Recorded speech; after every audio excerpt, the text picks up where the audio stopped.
दूसरा राजा उसका 5वां अध्याय, सेकेंड किंग्स चैप्टर 5। पहले मैं एक वर्स इंग्लिश में पढ़ दूंगा, उसके बाद हम कुछ वर्सेस हिंदी में पढ़ेंगे। देन वेंट ही डाउन, दूसरा राजा 5:14, second Kings 5:14। Then went he down and dipped himself 7 times in the Jordan, according to the saying of the man of God, and his flesh came again like unto the flesh of a little child, and he was clean. और हिंदी में, तब उसने परमेश्वर के भक्त के वचन के अनुसार यरदन को जाकर उसमें 7 बार डुबकी मारी, और उसका शरीर छोटे लड़के का सा हो गया और वो शुद्ध हो गया। आइए हम प्रार्थना करें। प्रभु, आपके वचन के लिए हम धन्यवाद देते हैं। आपका वचन जीवन की रोटी है, इस पर आशीष दें और तोड़कर हमें दीजिए प्रभु। पवित्र आत्मा स्वयं हमारे शिक्षक हो और प्रभु यीशु के लहू में मुझे शुद्ध और पवित्र करे। इस समय पर आशीष दीजिए। सारे डिस्टर्बेंसेस और अंधकार की शक्तियों को प्रभु आप ही दूर रखें। धन्यवाद के साथ प्रार्थना प्रभु यीशु के नाम में मांगते हैं, आमीन। तो दूसरा राजा 5 अध्याय, ये बहुत ही जाना माना हिस्सा है। नामान कोढ़ी कैसे शुद्ध होता है, हम ये इस अध्याय में सीखते हैं।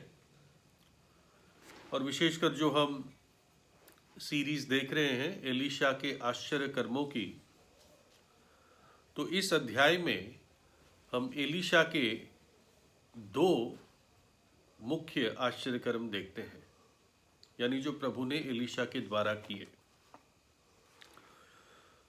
और कहानी इसके बारे में ज़्यादातर लोग जानते हैं, बच्चे तक भी जानते हैं संडे स्कूल में। इस पर गाना भी है ना, कि कैसे नामान ने एलीशा के कहने पर 7 बार डुबकी मारी और वो शुद्ध हो गया, चंगा हो गया। तो पूरा अध्याय पढ़ना तो बहुत समय लग जाएगा। मैं कुछ की यानी मुख्य वर्सेस पढ़ देता हूं जो आपको सारी बातें याद दिला देता है। दूसरा राजा 5 अध्याय की 1 आयत। अराम यानी सीरिया के राजा का नमान नाम सेनापति अपने स्वामी की दृष्टि में बड़ा और प्रतिष्ठित पुरुष था, क्योंकि यहोवा ने उसके द्वारा अरामियों को विजय किया था, और ये शूरवीर था परंतु कोढ़ी था। तीसरी आयत। उसने यानी उस छोटी बच्ची ने अपनी स्वामिन से कहा, जो मेरा स्वामी शमरोन के भविष्यद्वक्ता के पास होता तो क्या ही अच्छा होता, क्योंकि वो उसको कोढ़ से चंगा कर देता। 10 आयत। तब एलीशा ने एक दूत से उसके पास ये कहला भेजा कि तू जाकर यरदन में 7 बार डुबकी मार, तब तेरा शरीर जौ का त्यों हो जाएगा और तू शुद्ध हो जाएगा।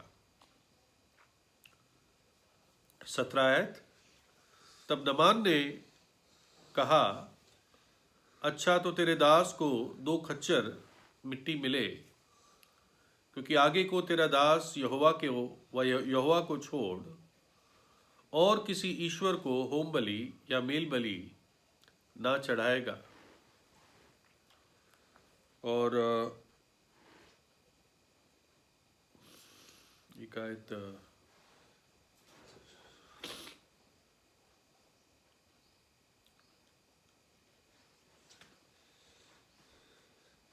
21 आयत। तब गेहाजी नामान के पीछे दौड़ा और नमान किसी को अपने पीछे दौड़ता हुआ देखकर उससे मिलने को रथ से उतर पड़ा और पूछा, सब कुशल है?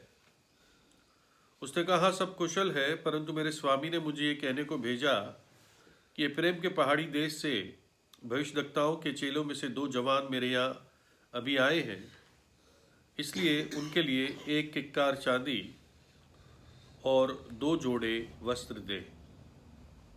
और आखिर में 27 आए, इस कारण से नमान का कोढ़ तुझे और तेरे वंश को सदा लगा रहेगा। तब वह हीन सा श्वेत कोढ़ी होकर उसके सामने से चला गया। ये मुख्य आयतें हैं पूरे अध्याय में, जो हमें इस पुरानी कहानी को दोबारा नए रीति से याद दिला देता है। नमान कौन था? नमान अराम की सेना का, सीरिया की सेना का कमांडर था। और उस समय जो सीरिया का राजा था वो था बेन हदाद दूसरा, बेन हदाद 2 वो राजा था, और नमान राजा की सेना का कमांडर था। इस समय इज़राइल का जो राजा था वो जेहोराम यानी यहोराम था। और यहोराम भक्तिहीन राजा था, और इतना भक्तिहीन था कि उसको उसके देश में जो भविष्यद्वक्ता था एलीशा, उसके पास प्रभु की कैसी सामर्थ थी उसके बारे में उसको कुछ नहीं मालूम था। तो परमेश्वर ने नमान को कई विजय दी थी। अब आप कहोगे कि परमेश्वर सीरिया जैसे देश में क्यों इंटरेस्ट रखता है, तो उसकी क्या रुचि है ना। लेकिन प्रभु की ये सामर्थ है, प्रभु देश देशों को अपने नियंत्रण में रखता है ना। हमें भी लगता होगा कि क्या सब हो रहा है हमारे यहाँ भी, लेकिन प्रभु के हाथ में सारी लगाम है और प्रभु के हाथ में सारा कंट्रोल है।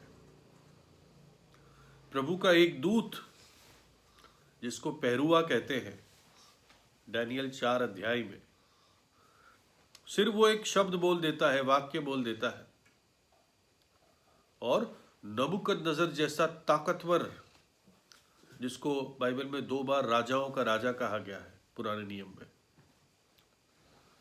वो जब एक पहरुए ने शब्द बोल दिया तो नबूकदनेस्सर भी जानवर बन गया। 7 वर्ष तक जानवर की तरह घास खाने लगा, बाल बढ़ गए, नाखून बढ़ गए, और शायद अपने 2 हाथ और 2 पैर पर चलने लगा। तो प्रभु की सामर्थ हम समझ नहीं सकते। और सारे राज्य प्रभु के नियंत्रण में है। यशाया 40 कहता है कि बाल्टी की बूंद के समान है राज्य। The nations are as a drop in the bucket। और उसी अध्याय में कहता है प्रभु कि राज्य उसके सामने कुछ भी नहीं है। They are as nothing। जो लोग इतनी ऊंची ऊंची बातें करते हैं, है ना, और चढ़ी हुई आंखों से बातें करते हैं, प्रभु कहता है वो कुछ नहीं है। तो प्रभु का वचन बताता है कि सीरिया में, या सीरिया को प्रभु ने नमान के द्वारा कई विजय दी थी। अजीब बात है, इज़राइल पर भी विजय प्रभु ने सीरिया को दी, क्योंकि उस विजय में उसके अपने लोगों की ताड़ना हुई। इज़राइल बहुत बुरी हालत में चल रहा था। एलिया और एलीशा के टाइम इज़राइल की जो आत्मिक हालत थी वो बहुत ही खराब थी। तो सीरिया के द्वारा प्रभु ने इज़राइल की ताड़ना की। कई बंधुए सीरिया में आए, उन बंधुओं में एक छोटी बच्ची भी थी, है ना, जिसके बारे में इसके बाद देखेंगे। दूसरी बात पता चलती कि परमेश्वर का विशेष रुचि थी इस नमान व्यक्ति के अंदर। ये जो कमांडर था, इसके जीवन में प्रभु की विशेष रुचि थी और पता चलता है कि ये प्रभु का चुना हुआ व्यक्ति था। इसके पास बहुत प्रेस्टीज थी, प्रतिष्ठा थी, इसके पास बहुत अधिकार था, कमांडर था, और इसके पास बहुत धन भी था, है ना। लेकिन अगर कहे तो इसके शरीर पर मृत्यु की घोषणा लिखी हुई थी, डेथ सेंटेंस, क्योंकि इसके शरीर में कोढ़ था और उन दिनों कोढ़ को जानलेवा ही माना जाता था। आखिर में कोढ़ ही मरी जाता था, है ना। लेकिन ऐसा लगता है कि इसका कोढ़ अभी इतना फैला नहीं था। इसका कोढ़ किसी एक जगह पे था और शायद ऐसी जगह पे था, सीने पे था, नहीं मालूम, जिससे उसको वो कवर कर लेता था, ढांक देता था। कैसे पता चलता है? अगर हम 11 आयत पढ़ें तो लिखा है, परंतु नामान क्रोधित हो ये कहता हुआ चला गया कि मैंने तो सोचा था कि अवश्य वह मेरे पास बाहर आएगा और खड़ा होकर अपने परमेश्वर यहोवा से प्रार्थना करके कोढ़ के स्थान पर अपना हाथ फेर कर कोढ़ को दूर करेगा। यानी किसी एक स्थान पर इसका कोढ़ शुरू हो गया था, फैल रहा था, इतना नहीं फैला था। तो लेकिन क्या था? एक प्रकार से मृत्यु की घोषणा उसके शरीर पर लिख दी गई थी। और क्योंकि प्रभु इस व्यक्ति के जीवन में विशेष उसने रुचि रखी थी, ये प्रभु का चुना हुआ व्यक्ति था, तो प्रभु ने इस व्यक्ति के पास एक सुसमाचार प्रचारक को भेजा, एक मिशनरी को भेजा, इसके देश में भेजा, और ना केवल इसके देश में भेजा परंतु इसके घर में भेजा। जैसे भाई ने याद दिलाया था योना नबी के बारे में। योना को प्रभु ने इज़राइल से कहां भेजा?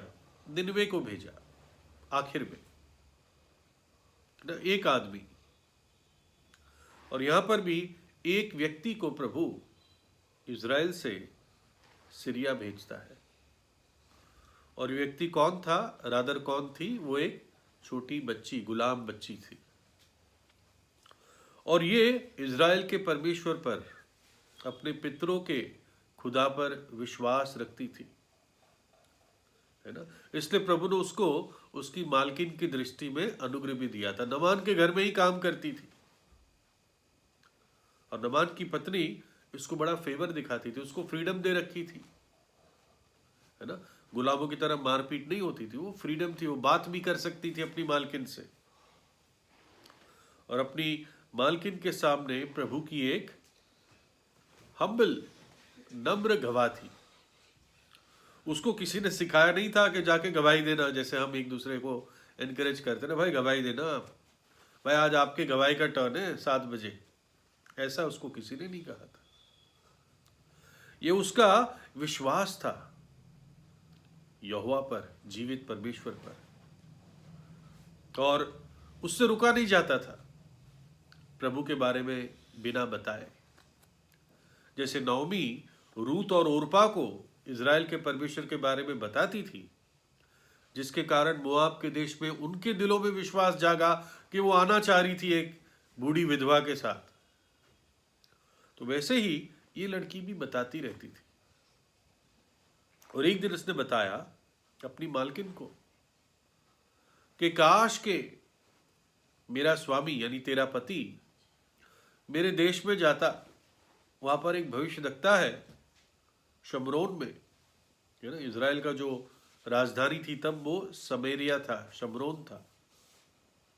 और अगर शमरोन के भविष्यद्वक्ता के पास तेरा पति जाता तो उसका कोढ़ दूर हो जाता, वो शुद्ध हो जाता। और ये बात उसने अपने पति से बताई और पति ने राजा से कहा कि राजा, इज़राइल में कोई जुगाड़ है मेरे कोढ़ का। राजा ने कहा मैं चिट्ठी लिख देता हूँ, और राजा ने इज़राइल के राजा के नाम चिट्ठी लिख दी। और फिर हमें मालूम है क्या सीक्वेंस ऑफ इवेंट्स होती है। लेकिन हम देखते हैं कि एक लड़की, एक बच्ची जो गुलाम की, बंधवी की हैसियत की थी, जिसके संसार की दृष्टि में कोई औधा नहीं था, लेकिन कैसे अपने प्रभु से प्यार रखती थी, उसने कैसे एक प्रकार से उद्धार सीरिया में लाया उसकी विश्वास योग्यता से। डीएल मूडी भाई कहते हैं कि एक छोटी बच्ची के कुछ शब्द बोलने से 2 देशों में तकरार होने वाला था, है ना, क्योंकि इज़राइल का राजा डर गया कि ये सीरिया का राजा चिट्ठी भेजकर मुझे डरा रहा है, मौका ढूंढ रहा है, मैं कोई खुदा हूं कि जो कोढ़ को दूर कर सकता हूं। तो उसको मालूम ही नहीं था कि मेरे देश में ऐसा भविष्यद्वक्ता है जो ठीक कर सकता है। इतना इग्नोरेंट राजा था, इतना भक्तिहीन राजा था, जबकि एक छोटी बच्ची वहां जानती थी कि ये भविष्यद्वक्ता बहुत कुछ कर सकता है। और आपको मालूम होगा कि इस लड़की के सामने और कोई ऐसा, एटलीस्ट बाइबल में हम कोई भी सबूत नहीं देखते कि ये कहती कि हाँ मेरे चाचा को, मेरे ताऊ को या मेरे पड़ोसी के कोढ़ को एलिशा ने ठीक किया था तो तेरा भी ठीक कर देगा। ऐसा कुछ उसके पास नहीं था।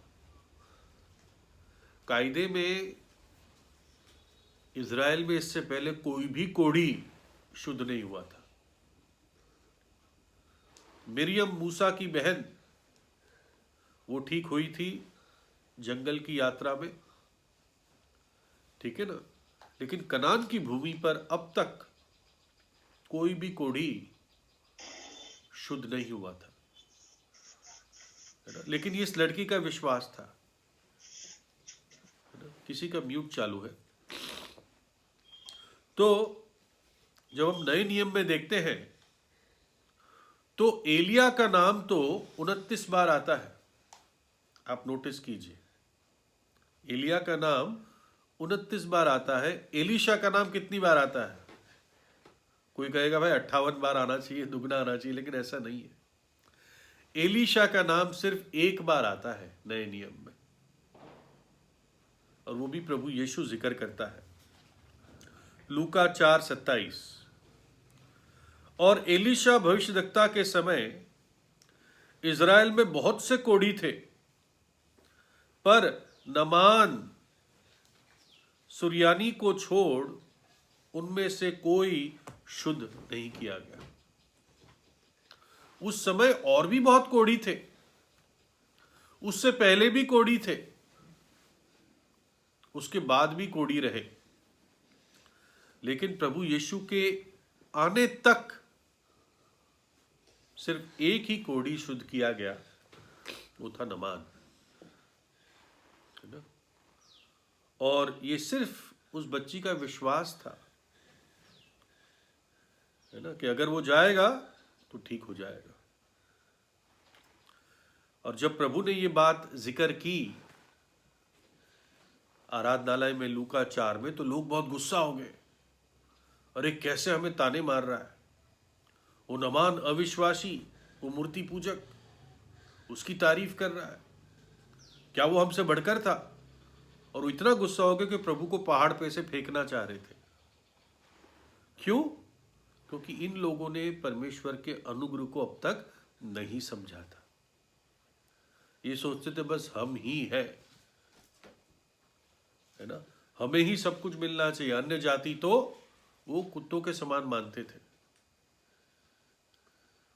है ना। जैसे अपने समय में नमान गुस्सा हो गया था जब एलीशा बाहर नहीं आया, वैसे ही प्रभु यीशु के टाइम ये लोग गुस्सा हो गए थे। लेकिन नामान की पूरी कहानी से हम देखते हैं कैसे प्रभु का अनुग्रह पापियों के प्रति है, ना केवल पापियों के प्रति परंतु विशेष दुश्मनों के प्रति, है ना। सीरिया क्या था? इज़राइल का दुश्मन था। आज भी ऐसा ही है, करीब करीब ऐसा ही रहा। सीरिया हमेशा इज़राइल का दुश्मन रहा, लेकिन फिर भी उन दुश्मन देश की भूमि पर प्रभु के अनुग्रह ने कार्य किया। डीएल मूडी ये भी कहते हैं कि नामान की दो बीमारियां थी, उसका घमंड, उसका जो अहम था, और उसका कोढ़ भी। जितना कोढ़ को या कोढ़ से चंगाई की जरूरत थी, उतना ही उसको घमंड से चंगाई की जरूरत थी। उसको अपने घमंड के रथ से उतरना जरूरी था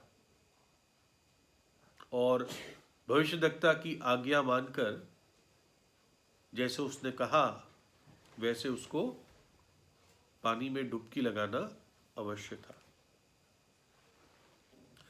जब नामान अपने राजा से कहता है अपने देश में कि मैं ऐसे जाना चाहता हूं, तो राजा और नामान इन दोनों की जो सोच थी पूरी संसारिक थी। पहले तो उन्होंने यही सोचा कि ऐसा बड़ा भविष्यद्वक्ता होगा तो वो राजा के दरबार में ही होगा, तो इसलिए उसने राजा को चिट्ठी लिख ली, है ना। और अगर कोई कुछ करेगा किसी देवता के नाम में तो कुछ तो लेगा, है ना, कुछ तो लेगा। वो घी लेगा, फल लेगा, पैसे लेगा, है ना, पता नहीं क्या क्या लेगा जैसे लेते हैं। तो नामान ने क्या किया? नामान बहुत सारा पैसा, और उस टाइम कपड़े ले जाने का भी रिवाज था। वो तैयार कपड़े नहीं होते थे, ऐसे लगता है तैयार कपड़े थे, ऐसा नहीं होता था। रोल ऑफ क्लॉथ, जैसे पूरा बंडल कपड़ों का, ऐसे 10 ले गया वो, है ना। आज कपड़े बहुत कॉमन है, उस टाइम महंगे कपड़े, वास्तव में उसके पीछे कलाकारी और कीमत जुड़ी हुई होती थी। तो अगर आप कैलकुलेट करें तो नामान 340 किलो चांदी ले गया, 340 किलोस। कितना होता है 340 किलो, है ना।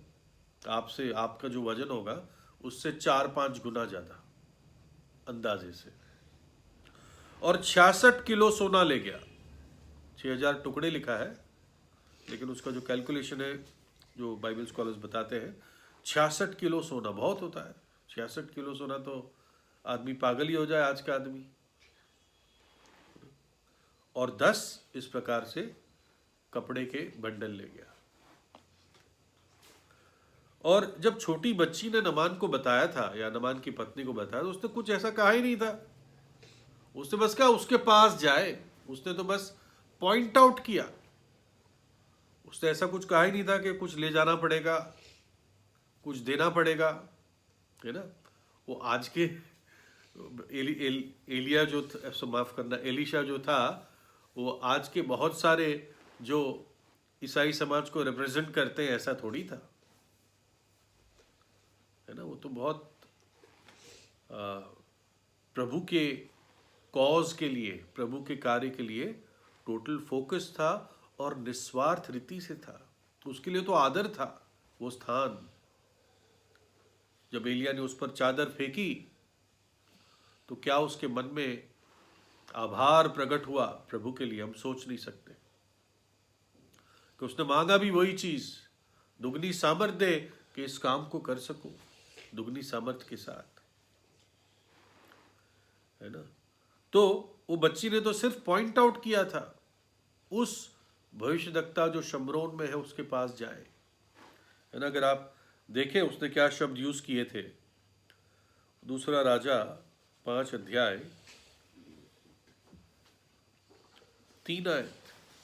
उसने अपनी स्वामिन से कहा, जो मेरा स्वामी शमरोन के भविष्यद्वक्ता के पास होता या जाता तो क्या ही अच्छा होता, क्योंकि वह उसको कोढ़ से चंगा कर देता।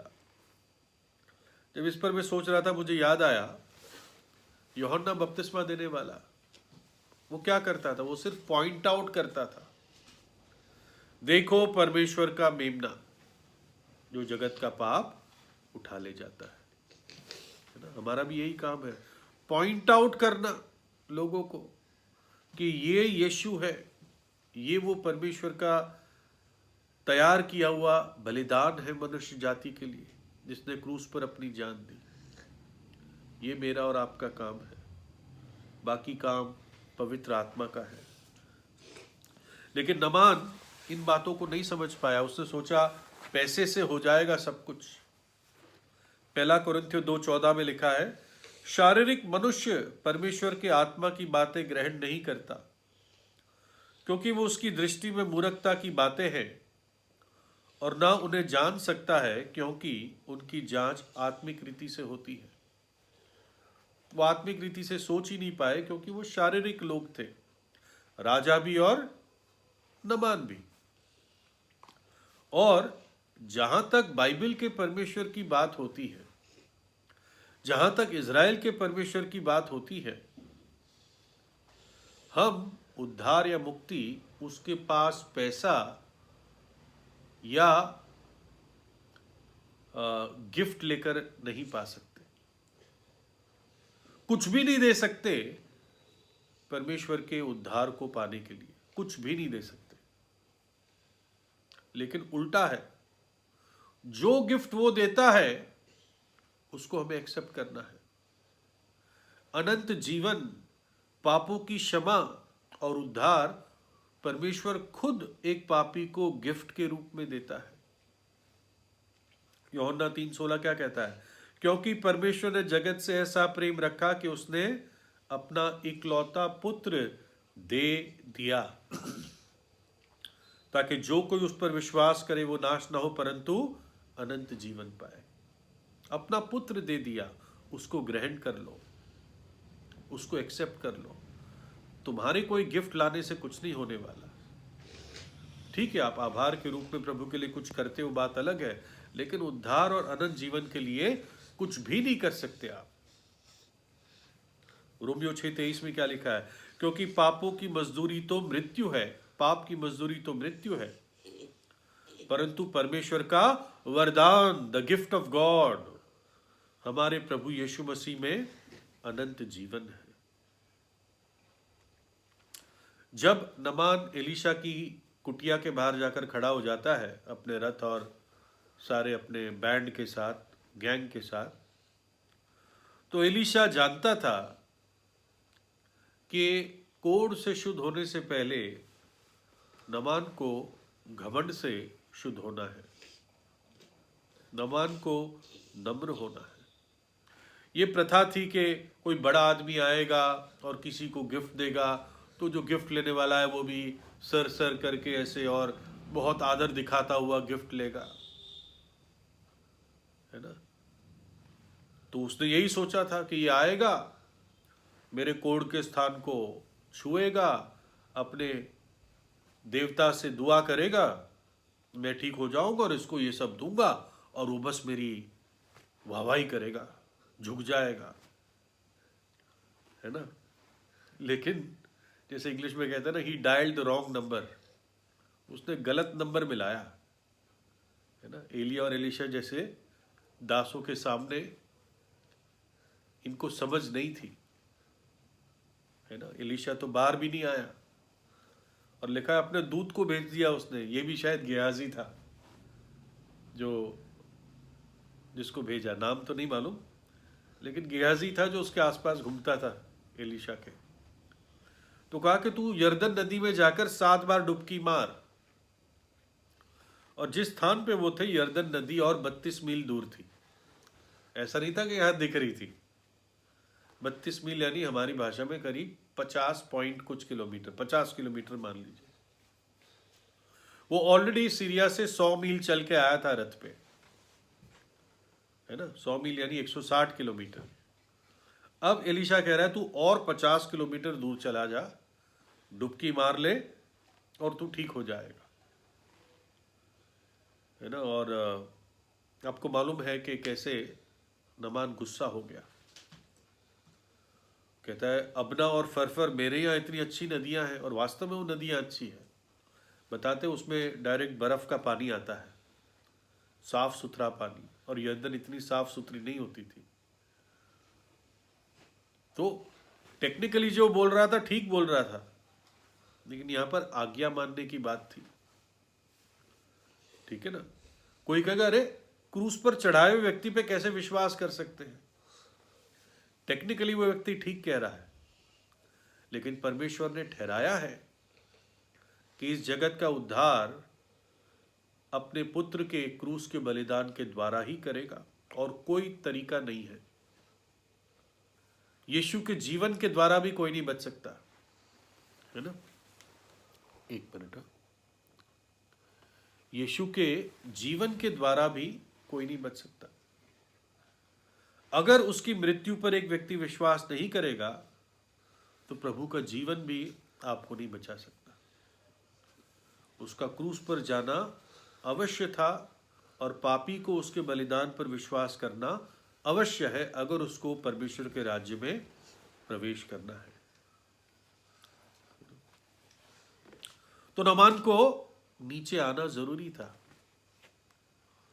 गुस्सा होकर जाने लग गया तो किसी उसके अपने सेवक ने डर डर के कहा, पिताजी कहा उसको, कि और गुस्सा ना हो जाए, कि मेरे पिता। बताओ कौन सा नौकर अपने मालिक को बाप कहता है। तो मेरे बाप प्लीज, अगर कोई और मुश्किल काम कहता तो तू करता नहीं क्या, है ना। प्लीज मान ले उसकी बात, है ना। और देखो क्या लिखा हुआ है, बहुत एक स्ट्राइकिंग बात लिखी हुई है। दूसरा राजा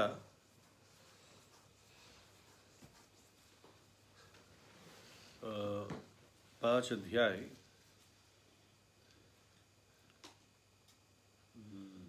12 से पढ़ता हूँ, 13।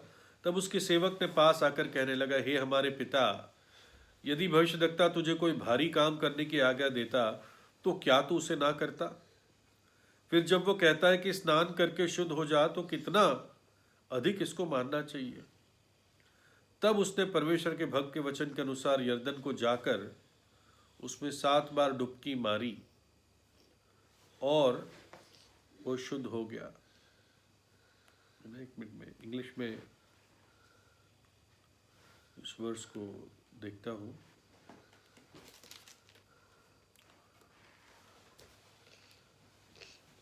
एक मिनट।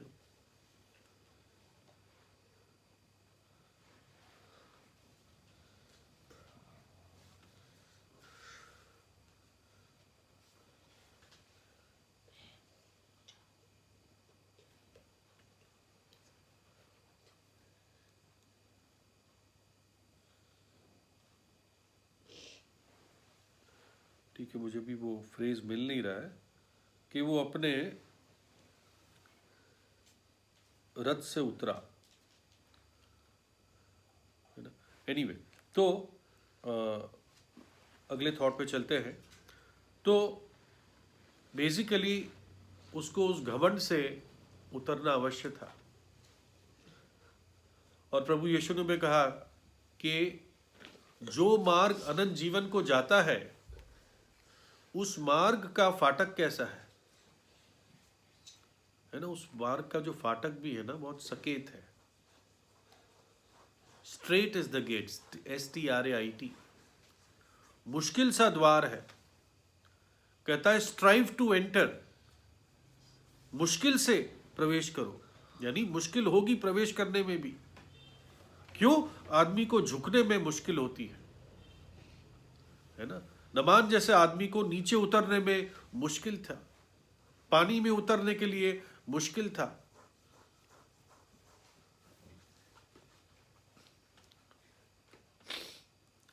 एक सादा व्यक्ति जो एक कुटिया में बैठा है, जो बाहर भी मिलने नहीं आया, उसकी बात मानना, आज्ञा मानना उसके लिए मुश्किल था।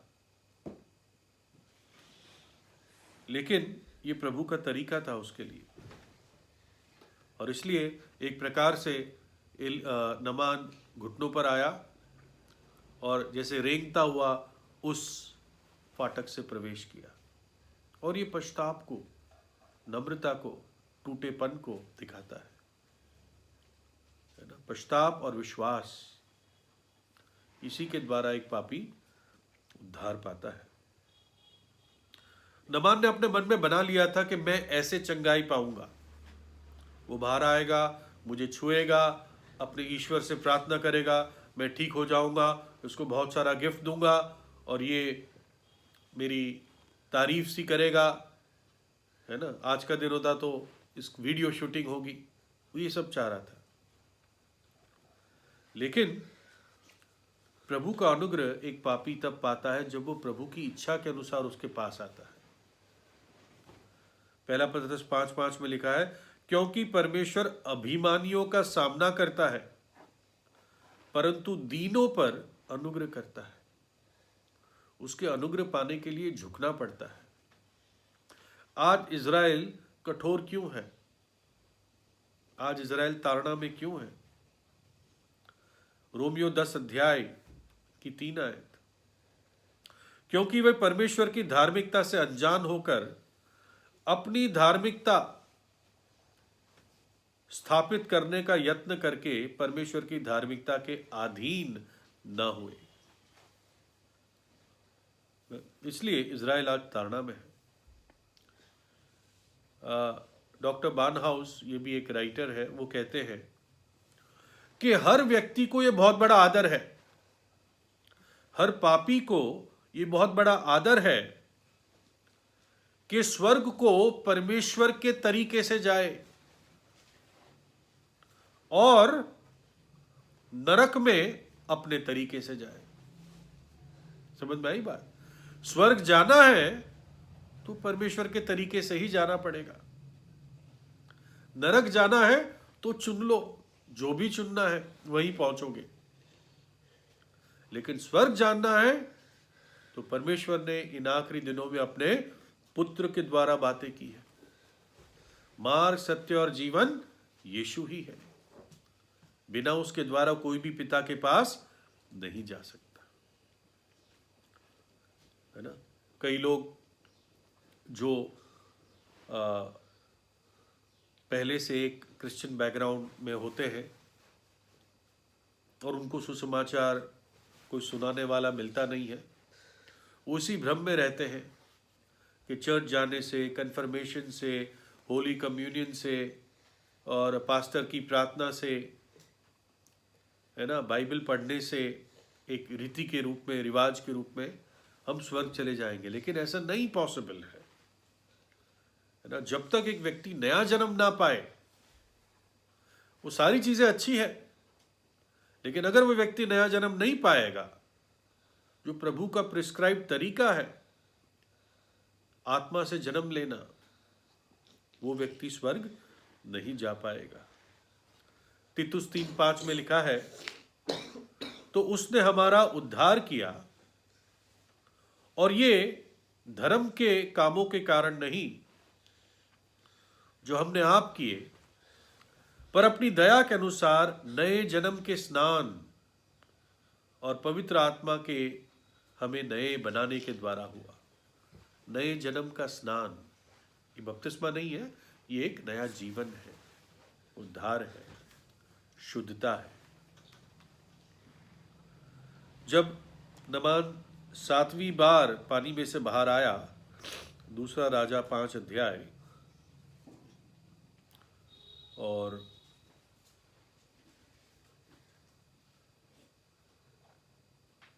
14 आयत, तब उसने परमेश्वर के भक्त के वचन के अनुसार यर्दन को जाकर उसमें 7 बार डुबकी मारी और उसका शरीर छोटे लड़के का सा हो गया और वो शुद्ध हो गया।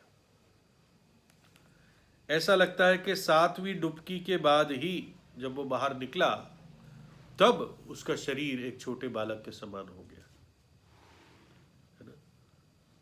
7 क्यों? शायद उसके विश्वास की भी परख थी, क्योंकि 7वें के बाद ही वो शुद्ध हुआ। 6 तक वो सोच रहा होगा अब तक तो कुछ नहीं हुआ, है ना। 80% भी ठीक नहीं हुआ कि 20% 7वें में ठीक हो जाऊं। शायद 6 तक वो 100% वैसा ही था, लेकिन 7वें डुबकी के बाद जब वो बाहर आया तो वो एब्सोल्युटली ठीक हो गया था। एलिया का भी एक सेवक था।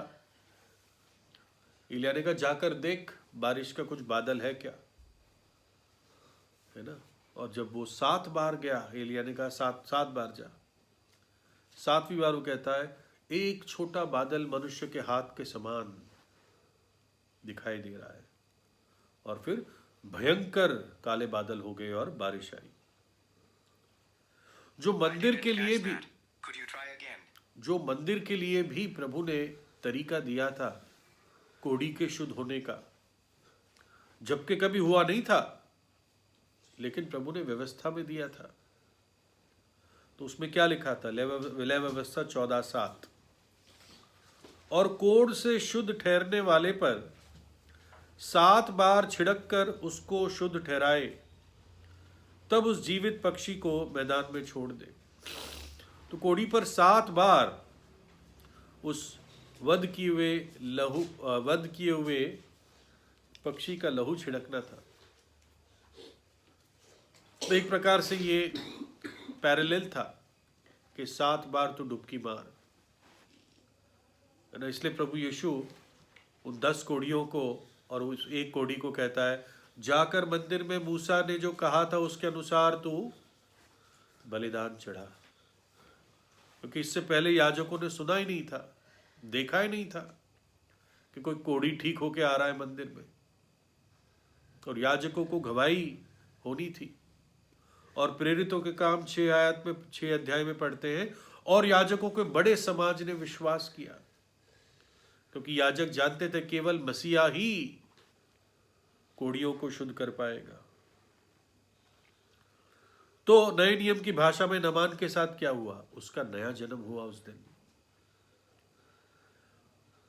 मत्ती 18:3 में प्रभु कहता है मैं तुमसे सच कहता हूं, यदि तुम ना फिरो या मन ना फिराओ और बालकों के समान ना बनो तो स्वर्ग के राज्य में प्रवेश करने नहीं पाओगे।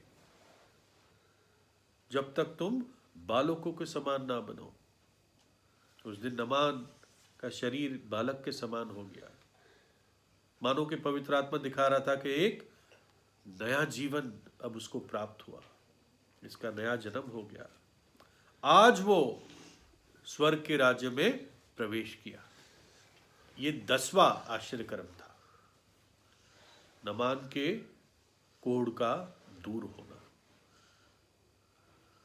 उसने आज्ञाकारिता दिखाई, चाहे दिल नहीं माना उसका, लेकिन आज्ञाकारिता दिखाई और प्रभु ने उसको शुद्ध किया।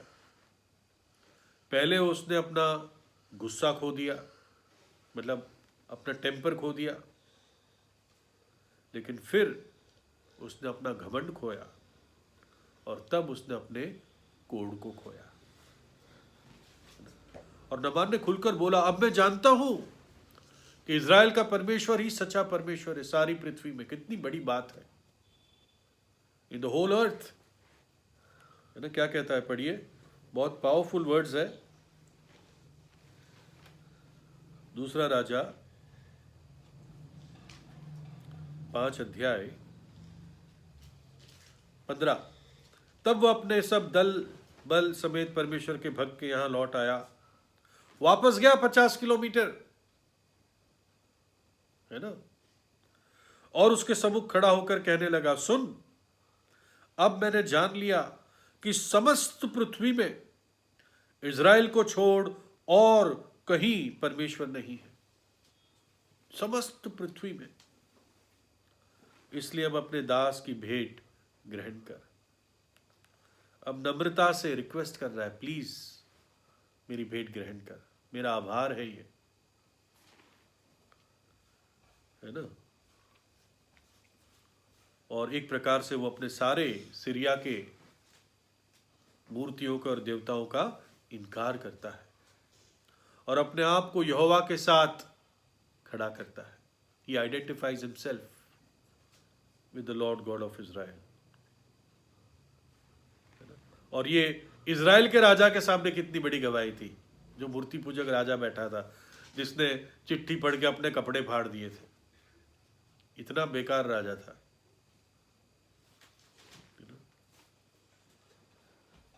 और एलीशा कहता है मैं कुछ नहीं लूंगा, यहोवा के जीवन की शपथ, मैं कुछ नहीं लूंगा। फिर नमान एक गधे के ऊपर या खच्चर के ऊपर 2 बोरी मिट्टी ले जाता है। कहता है क्या मैं ले जाऊं? बताओ, भविष्यद्वक्ता से पूछता है क्या मैं मिट्टी ले जाऊं, है ना। और क्योंकि अब मैं जीवित परमेश्वर की ही उपासना करूंगा, उसी को होम बलि और बलिदान चढ़ाऊंगा, है ना। किसी का कहना है कि वो उसने वहां पर वेदी बनाई, लेकिन वेदी का जो बेस था उसमें उसने इज़राइल की मिट्टी डाली। मैं सोचता था कि वो मिट्टी को कारपेट की तरह बिछा देता होगा, और उस पर खड़ा होकर वो इज़राइल के परमेश्वर को याद करता था, प्रार्थना करता था, आराधना करता था। हमें नहीं मालूम। उसको ये चिंता तभी से होने लग गई, मैं क्या करूंगा जब मेरा राजा, मेरा स्वामी मुझे रिमोन देवता के घर में ले जाएगा, मैं क्या करूंगा। आप देखिए, एक नए जन्म पाए हुए व्यक्ति के जीवन में कितना जल्दी परिवर्तन आता है। वो कितना जल्दी अपने जीवन के कॉम्प्रोमाइज और पापों के बारे में चिंतित हो जाता है। ये चिन्ह होता है नए जीवन का। कहता है मैं क्या करूं एलीशा, जब मुझे अगर उसके साथ साथ झुकना पड़े। एलीशा कहता है ठीक है, ठीक नहीं है, कुछ नहीं कहता। बोला तू शांति से जा। एलीशा जानता था जिस इज़राइल के परमेश्वर ने इसको इतने भयंकर कोढ़ से छुड़ाया, तो रिमोन क्या है, उससे भी छुड़ा लेगा, है ना। और इस कहानी में हम प्रभु के अनुग्रह का सुसमाचार छिपा हुआ देखते हैं। सीरिया के लोग दुश्मन थे, नमान भी एक प्रकार से दुश्मन था, है ना, लेकिन असहाय था, आशा रहित था, है ना। छोटी बच्ची ने उसको वचन दिया एक प्रकार से, है ना। हम भी असहाय थे, निर्बल थे। जब हम निर्बल थे तब मसीह ने हम भक्तिहीनों के लिए अपनी जान दी। इफिसियों 2:12 में कहता है तुम लोग उस समय मसीह से अलग, इज़राइल की प्रजा के पद से अलग किए हुए, प्रतिज्ञा की वाचाओं के भागी ना थे, आशाहीन और ईश्वर रहित थे। हमारी भी नमान की सी स्थिति थी, और कोई हमारा हक नहीं था आशीष पर, लेकिन प्रभु यीशु के द्वारा ये पॉसिबल हुआ। नमान नम्र हुआ और प्रभु के वचन की आज्ञा मानी, ना केवल नई खाल मिली, परंतु एक नया दिल मिला, नया जीवन मिला। मैं जल्दी से गेहाजी के बारे में, जो 11वां आश्चर्यकर्म है, 5-6 मिनट में खत्म कर दूंगा। और जब ऐसा सब हुआ तो गेहाजी को बहुत तकलीफ हुई, बहुत दर्द हुआ उसको। अरे कुछ नहीं मिला, कैसे इसको खाली जाने दिया, कुछ तो लेना ही था। देखो एलीशा ने क्या कहा था मालूम है? बहुत सोचने वाली बात है। जब नमान उसके सामने गिफ्ट लाया तो एलीशा ने कहा, 16 आयत में एलीशा ने कहा, यहोवा जिसके सम्मुख में उपस्थित रहता हूं, उसके जीवन की शपथ मैं कुछ भेंट ना लूंगा। और ये गेहाजी को देखे, ये क्या कहता है? ये कहता है 20 आयत में कि, दूसरा हिस्सा पढ़ता हूं, परंतु यहोवा के जीवन की शपथ मैं उसके पीछे दौड़कर उससे कुछ ना कुछ तो लूंगा। जीवन, प्रभु के जीवन की शपथ खा रहा है अपने मन ही मन में। कितना कैप्टिवेटेड था ये लालच से। एलीशा कहता है प्रभु के जीवन की शपथ में कुछ नहीं लूंगा। ये कहता है प्रभु के जीवन की शपथ मैं लेके ही रहूंगा, है ना। इतना वो लालच से अंधा था। और फिर कहानी गढ़ता है, भागता है पीछे, है ना। किसके पीछे भागता है? उसके रथ के पीछे भागता है। और यहां पर आई थिंक वो रथ से नीचे उतरता है ना। तो मुझे याद आया फिलिपुस के बारे में, वो भी रथ के पीछे दौड़ता है एक बार, लेकिन पवित्र आत्मा के कहने पर। इस रथ में नमान था, उस रथ में वो इथोपियन खोजी था। ये गेहाजी मांगने, धोखा देने के लिए जाता है, वहां फिलिपुस उसको सत्य का वचन देने जाता है। ये भिखमंगा धनी होना चाह रहा था नमान से, वहां फिलिपुस उस खोजे इथोपियन जो धनी था, ट्रेजरर था, खजांची था, उसको उस दिन और धनी बना देता है। नमान कैसा कंफ्यूज्ड होके गया होगा, अरे अभी तो कहा नहीं चाहिए, अब मांग लिया। वहां खोजा आनंदित होकर यरूशलेम से चला जाता है। तो जल्दी खत्म कर रहा हूं। तो इसने कहानी बनाई कि 2 लोग आए हैं इफ्राइम पहाड़ से, और स्वामी ने, एलिशा ने कुछ सामान मांगा है, बस 2 एक मतलब 35 किलो, मैं नाम भूल गया हिंदी में, 1 क्या था, टैलेंट ऑफ सिल्वर, और 2 जोड़ी कपड़े, है ना, 1 तोड़ा चांदी, वो 35 किलो। तो नमान कहता है अरे 35 क्यों, तू 2 ले यार। वो 70 किलो देता है उसको, और आदमी भी देता है कि दूर पहुंचा दे। 70 किलो बहुत होता है अकेले आदमी को उठाने के लिए, है ना। और एलिशा, वो सोचता है एलिशा को मालूम नहीं है, वो जाके अपने कमरे में या तंबू में छुपा देता है। और एलिशा को हम जानते हैं कि प्रभु उसको विशेष दर्शन देता था, और प्रभु उसको बता देता है, और तब उसको कहता है क्या ये समय है कि तू ऐसे पैसा ले, कपड़ा ले, और पैसों से जो सामान मिल सकता है इसको तो इकट्ठा करता रहे। और इसलिए जो कोढ़ नमान से छूटा, दूर हुआ, वो कोढ़ अब तुझे सर्वदा के लिए लगा रहे। और उसी समय गेहाजी पूरा सफेद हो जाता है। और ये 11वां आश्चर्यक्रम था। गेहाजी का जो स्वभाव, पूरे लालच का स्वभाव देखते हैं, धोखा देखते हैं। इतने बड़े दास के साथ रहकर भी कैसे पैसे का लोभ उसको जकड़ के रखा था, यहूदा स्कृति की तरह। कैसे एक नए जन्मे हुए बच्चे को, प्रभु का बच्चा था, उसके कहता है ये अरामी कैसे जा रहा है। उसके कोई रिस्पेक्ट नहीं था कि प्रभु का जन है अब। और प्रभु के नाम की जीवन की शपथ गलत लेता है, और फिर छिपाता है सब कुछ, और सजा पाता है। लय व्यवस्था 19:2 में है, तुम मेरे नाम की झूठी शपथ खा के अपने परमेश्वर का नाम अपवित्र ना ठहराना, मैं यहोवा हूं। जितना गेहाजी विश्वासघाती रहा, उससे बढ़कर विपरीत नमान विश्वास योग रहा। और सबसे बड़ा गुनाह जो गेहाजी का रहा वो क्या रहा कि नमान जब लौट रहा होगा, वो इस अनुभव से नहीं लौटा कि इज़राइल का परमेश्वर का अनुग्रह मुफ्त है,